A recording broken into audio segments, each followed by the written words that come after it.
Bihar DElEd previous year question paper को हम लोग देखेंगे। Hello friends, welcome to the success Kendra. Friends देखिए, Bihar DElEd entrance exam previous year question paper को इस सेशन में हम डिस्कस करेंगे।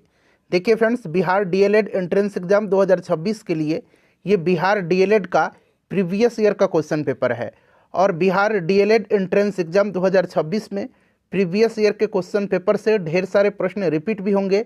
बिहार डीएलएड में प्रश्न रिपीट किए जाते हैं, इसीलिए सेशन इम्पॉर्टेंट है। इसको ध्यानपूर्वक आप पूरा देख लीजिए।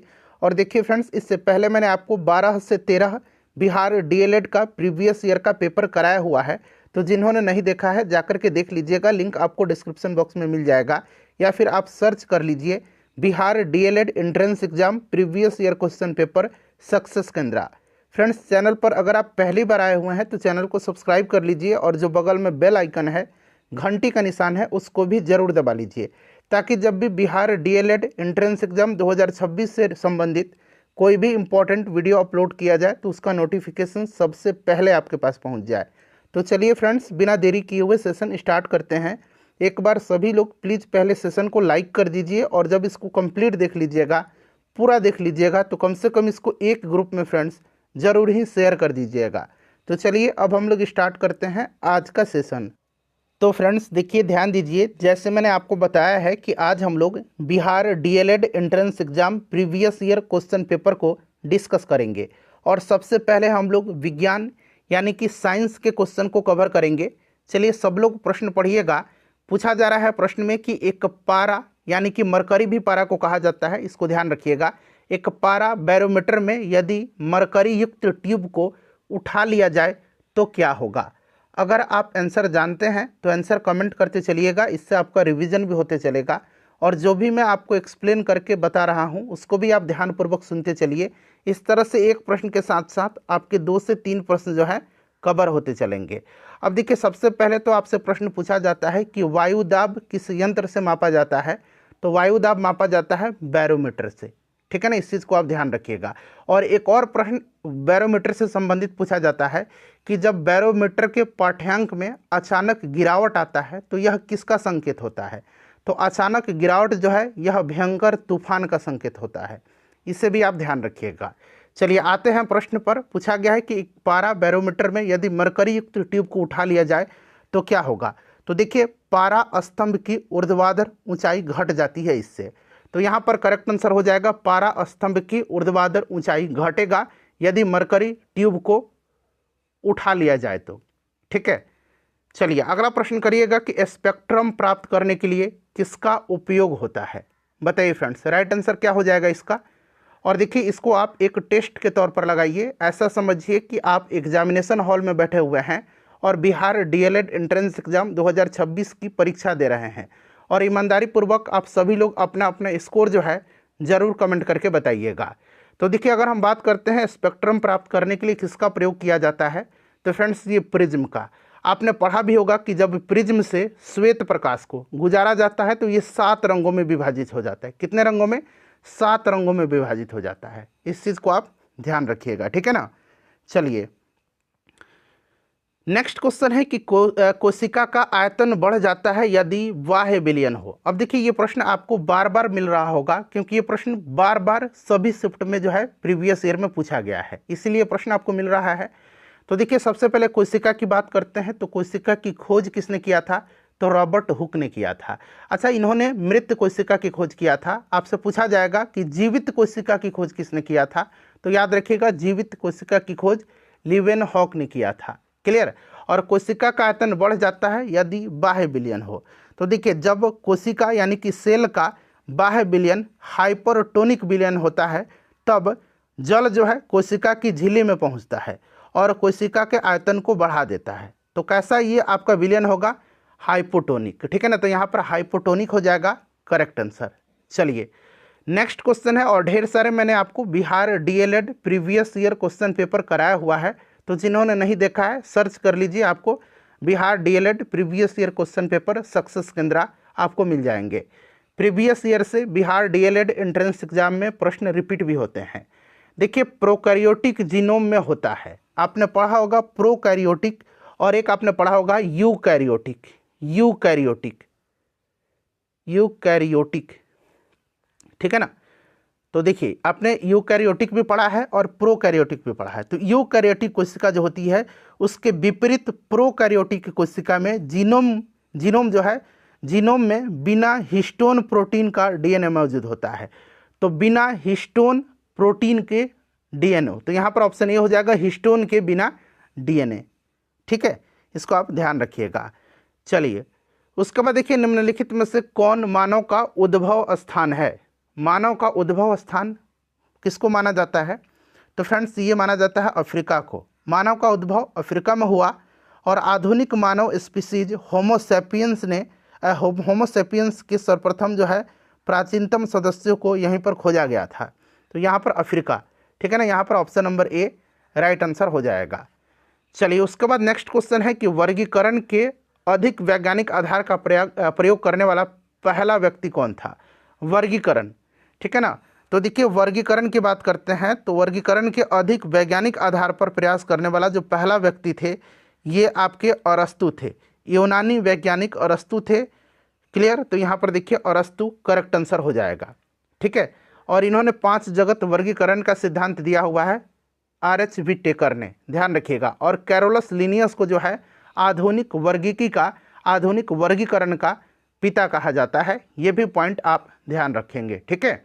चलिए सबसे पहले यहाँ पर पूछा गया है, ठीक है ना। चलिए तो पहला व्यक्ति अरस्तु हो जाएंगे।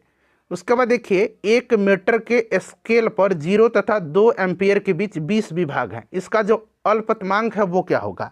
यानी कि इसका जो आपका लिस्ट काउंट है, एलसी जिसको शॉर्ट में बोला जाता है लिस्ट काउंट, वो क्या होगा? तो देखिए यहाँ पर अगर हम बात करते हैं तो रेंज क्या है? 0 से 2 एम्पियर के बीच। तो यहाँ पर आपको अगर रेंज की बात करते हैं तो 2 ampere minus 0 ampere equal to कितना हो जाएगा? ये 2 आ जाएगा निकल के, ठीक है। अच्छा विभाजन की संख्या भी यहाँ पर दिया गया, विभाग कितना है? 20 है। विभाग कितना है? तो 20 है। तो एलसी यानी कि लिस्ट काउंट यानी कि अल्पतमांक कितना हो जाएगा? तो 2 बटा, यहाँ पर देखिए 2 बटा जो विभाग दिया गया है 20 हो जाएगा, यानी कि 1/10, ये 1/10 हो जाएगा। फर्दर इसको सॉल्व करेंगे तो 0.1 एम्पियर यहाँ पर राइट आंसर हो जाएगा। तो ये तरीका आप याद रख लीजिए कि कैसे हम लोग एलसी लिस्ट काउंट, हिंदी में इसको अल्पतमांक बोलते हैं, ये कैसे निकाला जाता है। चलिए उसके बाद देखिएगा कि जैविक कृषि के मुख्य सिद्धांत में शामिल है।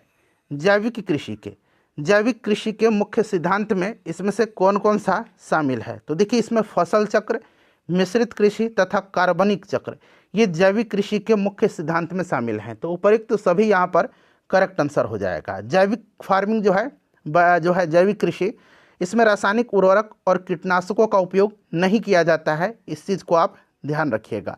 और सिक्किम जो है पूर्ण रूप से जैविक कृषि प्रणाली को अपनाने वाला भारत का पहला राज्य था, ये भी आप ध्यान रखेंगे, ठीक है। चलिए उसके बाद देखिएगा कि निम्नलिखित में से सही रासायनिक सूत्र कौन सा है, मतलब इसमें से सही रासायनिक सूत्र कौन सा लिखा गया है? तो आप देखेंगे यहाँ पर MgCl2 लिखा गया है, MgCl2, ठीक है ना। MgCl2 मैग्नीशियम क्लोराइड, ये बिल्कुल सही रासायनिक सूत्र है, ठीक है ना। तो आप इसको ध्यान रख सकते हैं, क्लियर ना। चलिए ये आपका यहाँ पर देखिए CaCl2 होता है, CaCl2, यहाँ पर अगर 2 लगा देंगे CaCl2 तो ये जाकर के करेक्ट हो जाएगा, कैल्शियम क्लोराइड हो जाएगा, ठीक है। तो ये सब ध्यान रखिएगा। NaSO4 लिखा गया है तो इसको Na2SO4 अगर हम लिख देते हैं तब जाकर के ये सोडियम सल्फेट हो जाएगा, ठीक है। यहाँ पर देखिए CaOH थोड़ी होता है, CaOH का होल 2 होता है, कैल्शियम हाइड्रोक्साइड इसको बोला जाता है, ठीक है। तो ये सब आप ध्यान रख लीजिएगा। निम्नलिखित में से देखिए कौन मोनोकार्बोक्सिलिक अम्ल का उदाहरण है? मोनोकार्बोक्सिलिक अम्ल का उदाहरण कौन सा है बताइए? तो इसमें से राइट आंसर क्या हो जाएगा? तो देखिए फॉर्मिक एसिड, ठीक है ना। फॉर्मिक एसिड जो चींटियों के दंश में पाया जाता है, फॉर्मिक एसिड और एसेटिक एसिड, यहाँ पर देख सकते हैं एसेटिक एसिड जो सिरका में पाया जाता है, ये मोनोकार्बोक्सिलिक अम्ल के उदाहरण है। जबकि यहाँ पर ऑक्जेलिक अम्ल देख रहे हैं, ऑक्जेलिक अम्ल का मुख्य स्रोत टमाटर होता है, ध्यान रखिएगा। ऑक्जेलिक एसिड जो है ये डाई कार्बोक्सिलिक अम्ल का उदाहरण है। यहाँ पर मोनोकार्बोक्सिलिक पूछा गया तो ए और बी दोनों हो जाएगा, ऑप्शन नंबर डी। और डाई कार्बोक्सिलिक पूछता तब ऑक्जेलिक एसिड होता, ठीक है। चलिए उसके बाद देखिए निम्नलिखित में से कौन त्वरण का मात्रक नहीं हो सकता है? ये प्रश्न देखिए फिर से पूछा गया है। तो त्वरण का मात्रक होता है मीटर पर सेकंड स्क्वायर होता है। तो यहाँ पर देखिए second square second square second square, ये नहीं हो सकता है। ऑप्शन नंबर यहाँ पर सी हो जाएगा इसका करेक्ट आंसर। ठीक है, उसके बाद देखिएगा कि रिक्तिका को घेरने वाली झिल्ली क्या कहलाती है। रिक्तिका को घेरने वाली झिल्ली बताइए। तो देखिए जो कोशिका की रिक्तिकाएं होती हैं जिनको कि वैक्यूल्स बोला जाता है, अंग्रेजी में इसको VACOULES बोला जाता है, इनको वैक्यूल्स बोला जाता है।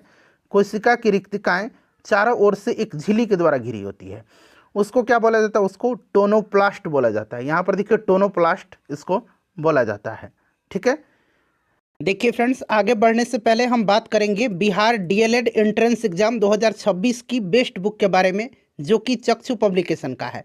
यहाँ पर आप देख भी सकते हैं चक्षु पब्लिकेशन का यह बुक है, बिहार DLED संयुक्त प्रवेश परीक्षा 2026 के लिए। ये संपूर्ण स्टडी गाइड है और पूरा जो आपका सिलेबस है, पूरा जो पाठ्यक्रम है उस पर आधारित है। देखिए इस बुक की खासियत मैं आपको दिखा दे रहा हूँ। यहाँ पर आप देख सकते हैं इसमें जो एग्ज़ाम का पैटर्न है वो दिया गया है कि किस विषय से कितने प्रश्न पूछे जाएंगे और कितने अंक के पूछे जाएंगे। तो ये पूरा यहाँ पर आपको देखने को मिल जाएगा। साथ ही साथ देखिए विषय सूची में आप देख सकते हैं ये प्रीवियस ईयर का क्वेश्चन पेपर है जो अभी 2025 में पेपर हुआ है, 2024 का भी, इसमें 2023 का भी, 22 का भी क्वेश्चन पेपर दिया गया है। यहाँ पर आप देख सकते हैं जो विषय है पूरा यहाँ पर डिटेल में जो है सारे चैप्टर्स आपको देखने को मिल जाएंगे सभी विषय के। हिंदी का देख लीजिए, उसी प्रकार से सामान्य विज्ञान का, सामाजिक अध्ययन का, इंग्लिश का, और यहाँ पर आप देख सकते हैं रीजनिंग का। ठीक है ना फ्रेंड्स, तो और यहाँ पर देखिएगा पूरा ये प्रीवियस ईयर का क्वेश्चन पेपर दिया गया है। और ख़ास बात क्या है कि इसका जो सॉल्यूशन दिया गया है वो पूरे डिटेल में सॉल्यूशन दिया गया है। यहाँ पर आप देख सकते हैं पूरा डिटेल में यहाँ पर आपको सॉल्यूशन देखने को मिल जाएगा, पूरा डिटेल में सॉल्यूशन मिल जाएगा। बहुत ही बेस्ट बुक है बिहार DLED एंट्रेंस एग्जाम 2026 के लिए। बिहार DLED एंट्रेंस एग्जाम 2026 के लिए चक्षु के स्टडी गाइड के साथ साथ आप चक्षु पब्लिकेशन का बिहार DLED का ये प्रैक्टिस सेट भी आप ले सकते हैं और आप अपनी तैयारी को इसके साथ और भी मजबूत कर सकते हैं। अगला प्रश्न है, देखिएगा कि 100 वाट का विद्युत बल्ब 250 वोल्ट के विद्युत मेन से जोड़ा जाता है, तो बल्ब से प्रवाहित धारा का मान क्या होगा, बताइए। तो यहाँ पर देखिए V है और यहाँ पर पावर दिया गया है। तो आपने पावर वोल्टेज और मतलब P पावर वोल्टेज और यहाँ पर धारा I पूछा जा रहा है। तो ये वाला फॉर्मूला आपको याद होगा, P इक्वल टू होता है VI, होता है ना P equal to VI। P power है, V वोल्टेज है, I धारा है। ठीक है, अब आपसे धारा पूछा जाए तो I इक्वल टू क्या हो जाएगा, I इक्वल टू हो जाएगा P/V। P कितना है, 100 वाट है। ठीक है ना, और V कितना है, 250 है। तो 1 0 से 1 0 कैंसिल हो जाएगा, 5 दूना 10 और 5 से 25, मतलब 5 टाइम में 25 कट जाएगा। अब ये हो गया 2/5। तो ये 2/5 को फर्दर सोल्व करेंगे तो कितना जाएगा, 0.4, और धारा का यूनिट एम्पियर होता है। तो 0.4 एम्पियर देखिए कहाँ पर दिया गया, ऑप्शन नंबर बी में दिया गया है ना। चलिए उसके बाद देखिए सल्फ्यूरस अम्ल का रासायनिक सूत्र पूछा गया है। सल्फ्यूरिक नहीं, सल्फ्यूरिक का तो H2SO4 होता है, यहाँ पर सल्फ्यूरस अम्ल पूछा गया है तो H2SO3 होता है। H2SO3 यहाँ पर दिया गया H2SO3, और इसका उपयोग उर्वरक में, जो आपके रंग, दवाओं, विस्फोटक, डिटर्जेंट, इन सब में इसका उपयोग जो है किया जाता है। चलिए पृथ्वी के वायुमंडल में ऑक्सीजन गैस की मात्रा पूछा जा रहा है कि कितनी होती है। तो ऑक्सीजन की मात्रा कितनी होती है बताइए, लगभग 21% है, लगभग 21%। सबसे ज़्यादा नाइट्रोजन का 78% होता है, ये चीज़ आप जानते भी हैं। ठीक है, कार्बन डाइऑक्साइड का 0.03% होता है। चलिए उसके बाद देखिएगा कि निम्नलिखित में से कौन सी जड़ें श्वसन जड़ें हैं, इनमें से कौन सी जड़ें श्वसन जड़ें हैं, कौन सा रूट जो है, जड़ जो है ये श्वसन जड़ है। तो यहाँ पर देखिएगा न्यूमेटोफोरस जड़ें, यहाँ पर देखिए ये है न्यूमेटोफोरस जड़ें, न्यूमेटोफोरस रूट, ये श्वसन जड़ है जो भूमिगत जड़ों का एक टाइप होता है। और ये जड़ें दलहन क्षेत्र, दलदल क्षेत्र, जो आपके जो दलदली क्षेत्र होते हैं इनके ऊपर की ओर निकलती है, और यह श्वसन के लिए ऑक्सीजन द्वारा ऑक्सीजन प्राप्त करने में सहायता करती है। तो न्यूमेटोफोरस हो जाएगा, यहाँ पर याद रख लीजिए इसको। उसके बाद देखिए अगला प्रश्न पूछा गया है, सभी ऑप्शन दिख रहा होगा आपको, कि R त्रिज्या वाले पृथ्वी के केंद्र पर किसी वस्तु का वजन कितना होगा। R त्रिज्या वाले पृथ्वी के केंद्र पर किसी वस्तु का वजन कितना होगा। तो देखिए सबसे पहले पृथ्वी के केंद्र पर अगर गुरुत्वीय त्वरण G की बात करते हैं तो ये 0 हो जाएगा ना। तो जब G इक्वल टू 0 हो जाएगा तो वस्तु का भार यहाँ पर W इक्वल टू mg होता है। तो जब जी जीरो हो गया तो निश्चित रूप से सब कुछ जीरो हो जाएगा। तो यहाँ पर ऑप्शन नंबर सी यहाँ पर करेक्ट आंसर हो जाएगा। चलिए उसके बाद देखिएगा कि प्रति सेकंड पृथ्वी की सतह से प्रति वर्ग मीटर ग्रहण किए गए सौर ऊर्जा का मान होता है। बताइए, प्रति सेकंड पृथ्वी की सतह से प्रति वर्ग मीटर ग्रहण किए गए सौर ऊर्जा का मान 1.36 किलो जूल प्रति सेकंड होता है। ये आप ध्यान रख लीजिएगा, ठीक है। चलिए उसके बाद देखिएगा कि चिपको आंदोलन का मुख्य उद्देश्य क्या था। चिपको आंदोलन आपको याद भी होगा, पेड़ की कटाई को रोकने के लिए चलाया गया था। ये 1973 में उत्तर प्रदेश के चमोली में, अब ये झारखंड में उत्तराखंड में पड़ता है, ठीक है। और इस आंदोलन के प्रणेता सुंदरलाल बहुगुणा थे। तो वृक्ष को बचाना, यहाँ पर option number A right answer हो जाएगा। उसके बाद देखिए इनमें से कौन सबसे अधिक सक्रिय धातु है। इनमें से सबसे अधिक सक्रिय धातु कौन सा हो जाएगा, बताइए। इनमें से अगर बात करते हैं तो सबसे ज़्यादा सक्रिय जो होता है, देखिए संपूर्ण धातु समूह की बात करते हैं तो मैंने बताया हुआ था कि जो सीजियम होता है, सीजियम ये होता है सबसे ज़्यादा सक्रिय, ठीक है। उसके बाद बात करते हैं तो फ्रांसियम आ जाएगा, जो इस तरह से डिनोट किया जाता है। फ्रांसियम के बाद रुबिडियम आ जाएगा, तो यहाँ पर देखिए रुबिडियम है। रुबिडियम के बाद पोटेशियम आ जाएगा, पोटेशियम के बाद तब सोडियम आ जाएगा, ठीक है ना। तो सबसे ज़्यादा है सीजियम का, फ्रांसियम का, फिर रुबिडियम का, फिर आपका पोटेशियम का। तो यहाँ पर आपका रुबिडियम हो जाएगा। चलिए अब आ गया सामाजिक अध्ययन वाला पोर्शन। 20 प्रश्न साइंस के और 20 प्रश्न सामाजिक अध्ययन के पूछे जाते हैं। देखिए इंग्लैंड में औद्योगिक क्रांति किस उद्योग से प्रारंभ हुई थी। औद्योगिक क्रांति की शुरुआत कहाँ पर हुई थी, इंग्लैंड में, ठीक है। और ये सूती वस्त्र उद्योग से शुरू हुआ था। तो यहाँ पर वस्त्र उद्योग दिया गया है, आप सूती वस्त्र उद्योग भी ध्यान रखिएगा। और इंग्लैंड में ही क्यों हुआ था, तो क्योंकि वहाँ पर उपनिवेशों के कारण कच्चे माल की उपलब्धता थी। और औद्योगिक क्रांति की दौड़ में इंग्लैंड का जो प्रतिद्वंदी था वो जर्मनी था, ठीक है। अच्छा, इंग्लैंड में ही ग्लोरियस रिवॉल्यूशन हुआ था, गौरवपूर्ण क्रांति 1688 में। ये भी प्रश्न पूछा भी गया है बिहार डीएलएड एंट्रेंस एग्जाम में। उसके बाद देखिए निम्नलिखित पेय फसलों में से भारत दुनिया में अग्रणी उत्पादक और निर्यातक है। पेय फसल में बताइए। तो यहाँ पर पेय फसल की बात हो रहा है तो कौन सा हो जाएगा, तो यहाँ पर आपका चीन के बाद भारत जो है चाय के उत्पादन और निर्यातक दोनों में अग्रणी है। तो यहाँ पर चाय राइट आंसर हो जाएगा, ठीक है। चलिए चूँकि यहाँ पर पेय फसल लगाया गया है, यहाँ पर दाल भी दिया गया है। अगर पेय फसल नहीं लगाता तो दाल का उत्पादन भारत ज़्यादा करता है। चलिए उसके बाद भारत की वित्तीय राजधानी पूछा गया है, तो आपको याद भी होगा वित्तीय राजधानी मुंबई है, ठीक है ना। मुंबई है वित्तीय राजधानी, क्योंकि यहाँ देश की बड़ी बड़ी कंपनियों का हेडक्वार्टर है। जैसे कि आपको याद भी होगा कि प्रश्न बनता है कि आरबीआई का हेडक्वार्टर कहाँ पर है, रिजर्व बैंक ऑफ इंडिया का, तो मुंबई में है, ठीक है।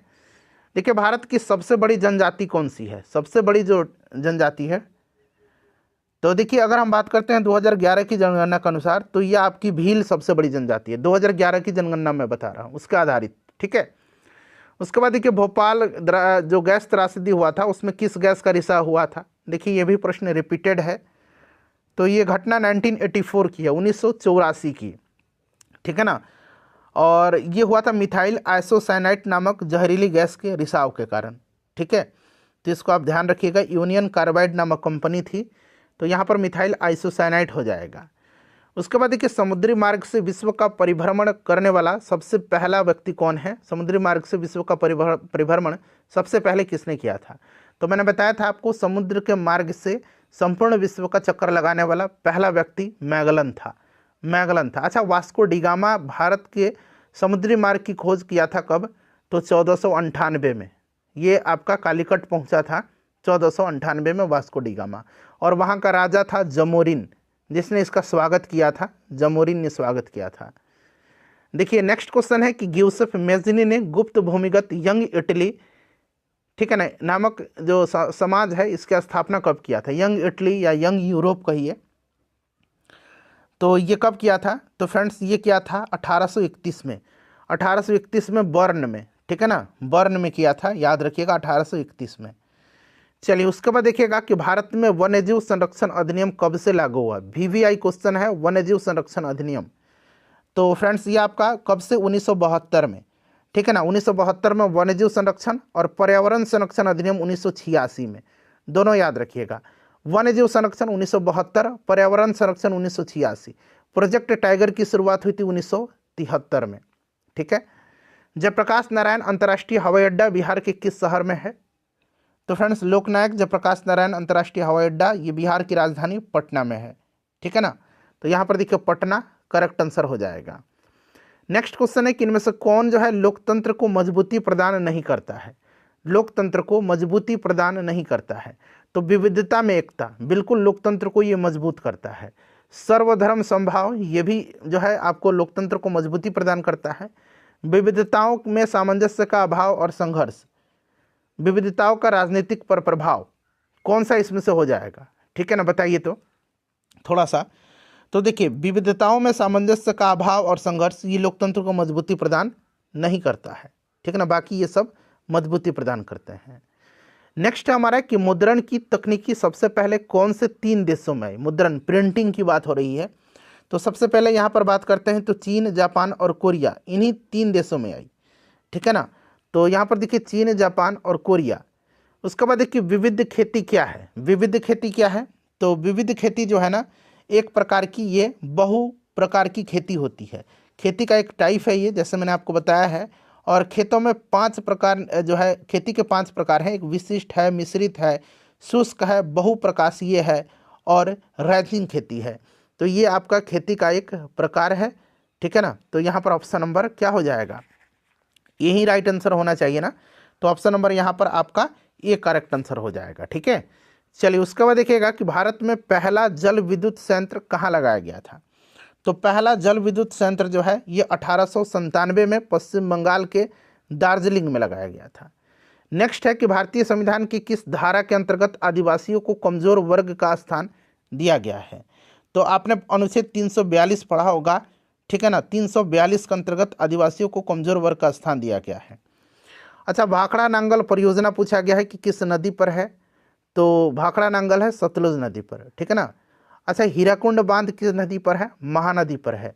इसे भी आप ध्यान रख लीजिएगा, बार बार पूछा जाता है। ठीक है। चलिए अब देखिए मापनी क्या है? ये प्रश्न आपने पहले भी पढ़ा है ना, पहले भी मैंने आपको कराया है। बताइए मापनी क्या है? तो मापनी जो है मानचित्र में प्रदर्शित किन्हीं 2 बिंदुओं के बीच की दूरी और उन बिंदुओं के बीच की धरातल पर वास्तविक दूरी के मध्य का अनुपात को उस मानचित्र की मापनी कहा जाता है। तो यहाँ पर राइट आंसर क्या हो जाएगा? फटाफट बता दीजिए तो करेक्ट आंसर क्या हो जाएगा? तो देखिए मापनी जो है यह अनुपात है, जैसे मैंने बताया आपको कि 2 बिंदुओं के बीच की दूरी तथा उन बिंदुओं के बीच की धरातल पर वास्तविक दूरी के मध्य के अनुपात को मानचित्र की मापनी कहा जाता है। तो यह अनुपात हो जाएगा। उसके बाद देखिए बिहार में राज्यपाल विधान परिषद के कितने सदस्यों को मनोनीत करता है? बताइए तो बिहार में राज्यपाल जो है विधान परिषद के कितने सदस्यों को? विधान परिषद की सीट कितना है बिहार में? 75 है। ठीक है ना, 75 है। और 1/6 सदस्यों को राज्यपाल जो है मनोनीत करता है, जिन्हें कला, साहित्य, विज्ञान, सहकारिता या फिर सामाजिक सेवा के संदर्भ में विशेष ज्ञान हो। ठीक है ना। तो 1/6 यहाँ पर इसका आंसर हो जाएगा। ठीक है। चलिए आप बताइए कि बिहार विधानसभा, ठीक है ना, बिहार में विधानसभा की सीटों की संख्या कितनी है? बताइए, आप लोग कमेंट करके बताइए। मैंने विधान परिषद बताया 75, आप लोग विधानसभा बताइए। चलिए उसके बाद देखिए लोकतंत्र के सामने सबसे बड़ी चुनौती क्या है? बताइए तो सबसे बड़ी चुनौती क्या है यहाँ पर? बताइए करेक्ट आंसर क्या हो जाएगा? तो लोकतंत्र को सशक्त बनाना है। सबसे बड़ी चुनौती तो यही रहेगी कि लोकतंत्र को सशक्त मजबूत कैसे बनाया जाए। चलिए उसके बाद देखिए पंचायती राज का वर्णन संविधान के किस अनुच्छेद में किया गया है? तो फ्रेंड्स ये किया गया है किस अनुच्छेद में? तो देखिए अनुच्छेद 40 में किया गया है, जो राज्य के नीति निर्देशक तत्व में आता है। और 1993 में संविधान के 73वां जो संविधान संशोधन अधिनियम द्वारा जो है इसको संविधान के भाग 9 के अनुच्छेद 243 क से लेकर के 8 तक में रखा गया है। ठीक है।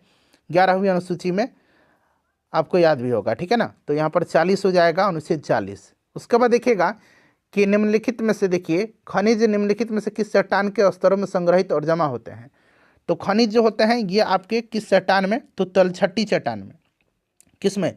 तलछटी चट्टान में। इसको ध्यान रखिएगा। ठीक है।